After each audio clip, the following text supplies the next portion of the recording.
From JBS Studios in Greater New York, this is the JBS News Update with Teisha Bader.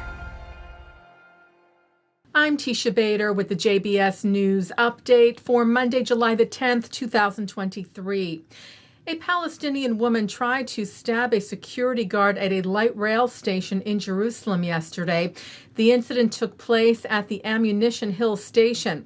According to the Times of Israel, upon seeing the woman acting in a suspicious manner, the security guard asked her if she needed any help.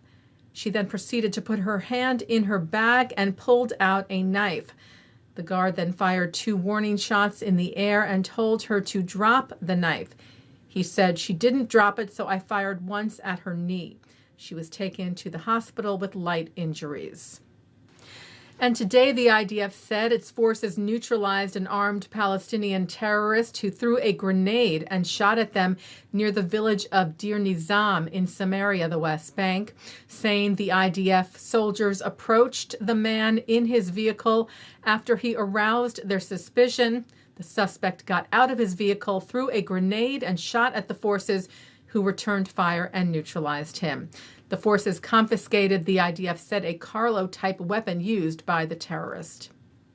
Israel's Knesset this evening debated the so-called reasonableness bill, which would prevent its judiciary from using the so-called reasonableness test to review and or revoke decisions made by elected officials or the Israeli government. Addressing the annual memorial ceremony for Theodor Herzl in Jerusalem yesterday, Israel's President Isaac Herzog urged all parties to return to talks, which were put on hold last month, in order to reach a compromise on the judicial reforms. He told the gathering, "I can tell you agreements are possible in general and certainly on the specific issue of the reasonableness clause," stressing that an agreement is attainable, and yet still no one is willing to sit down and talk now without preconditions. This, Herzog said, is a blunder of historic proportions. Meanwhile, widespread, massive anti-overhaul protests are set to take place tomorrow, Tuesday, across Israel. Israel yesterday approved steps to help stabilize and strengthen the Palestinian Authority, which is facing serious financial and other challenges, through some economic measures.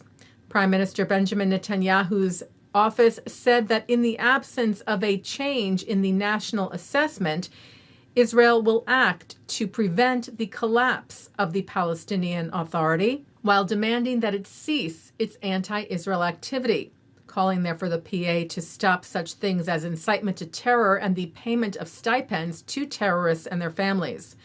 Among the measures discussed by Israel's Security Cabinet reportedly is the approval of a new industrial zone near Hebron.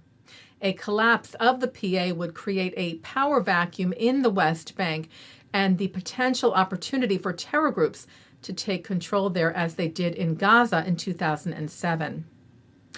A joint U.S. and Israeli Air Force exercise began yesterday, the IDF said, part of the Juniper Oak Joint Exercise Series. The exercise, the IDF said, will incorporate a number of scenarios, including long-range strategic striking, the achievement of aerial superiority in the region, and cyber defense in the face of a variety of threats and challenges. Adding, this exercise continues to strengthen the operational cooperation between the IDF and the U.S. Armed Forces and is taking place as part of a series of joint exercises between the IDF and CENTCOM, U.S. Central Command. Taking a look now at our programming for tonight on JBS for Monday, July the 10th at 7 o'clock, Rabbi Ammiel Hirsch delivers the keynote address for Re-Charging Reform Judaism, a conference of the Stephen Wise Free Synagogue that convenes clergy, educators, and lay leaders to address the existential challenges facing the reform movement. At 8, Abigail Pogrebin speaks with Rabbi Hirsch to discuss being a Zionist activist rabbi, the Re-Charging Reform Judaism Conference, and the Lilac Tree, Hirsch's book that presents a worldview drawn from Jewish and general wisdom. At 9, actor Allen Lewis Rickman is on L'chaim. At 10, barefoot Contessa Ina Garten speaks at the 92nd Street Y. And coming up next, it's Good Week, Israel.